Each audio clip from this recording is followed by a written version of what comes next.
Welcome back to The Explainer. Today, we are hitting a massive, and I mean massive, milestone in our journey together, day 36, and we are focusing entirely on advanced Burp Suite.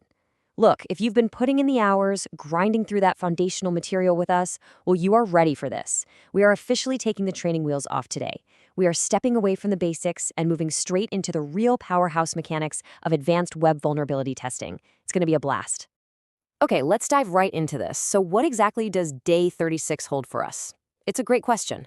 You can kind of think of this as the exact moment we transition away from that passive scanning and basic reconnaissance, and we move into the active, methodical manipulation of web traffic. You are unlocking a seriously advanced, highly powerful toolkit today. Honestly, the concepts we're about to explore, they're exactly what separate the novices from true security professionals. We're leaving those simple exercises in the rearview mirror and stepping into a whole new tier of deep, hands-on analysis. But to do that, we need a core arsenal. Let's break down exactly what you're about to command here. First up, we've got Intruder. This is basically your go-to engine for automating those customized brute force attacks and really fuzzing parameters. Then there's Repeater. This one is fantastic because it lets you manually tweak and reissue individual HTTP requests over and over again, which is perfect for testing things like a tricky SQL injection payload. We've also got Decoder, which is just an absolutely essential utility for quickly encoding or decoding complex payloads on the fly. And finally, Comparer. This acts almost like a magnifying glass, right? It helps you spot those crucial, super subtle differences between two different server responses.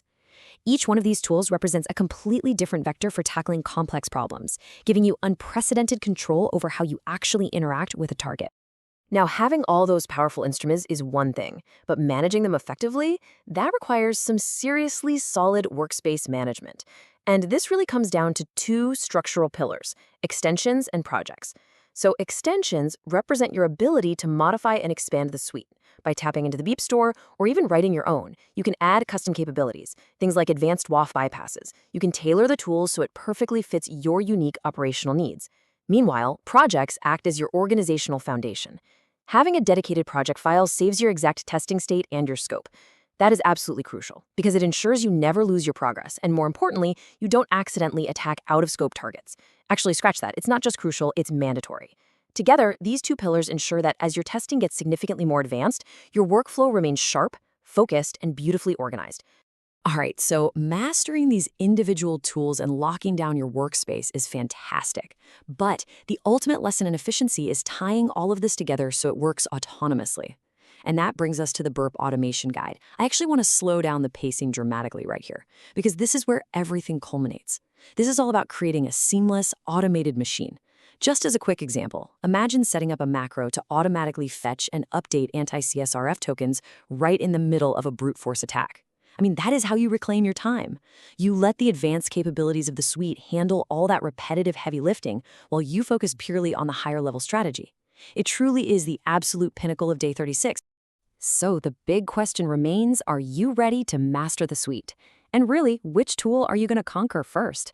You've got the roadmap now. You understand the core instruments like Intruder and Repeater, you know the foundational importance of extensions and projects, and you've seen the ultimate goal of automation. The threshold is literally right there in front of you. So whether you start by fuzzing inputs or tweaking custom requests, the choice is entirely yours. And trust me, the journey promises to be absolutely fascinating. Get out there, stay focused, and take command of your advanced toolkit.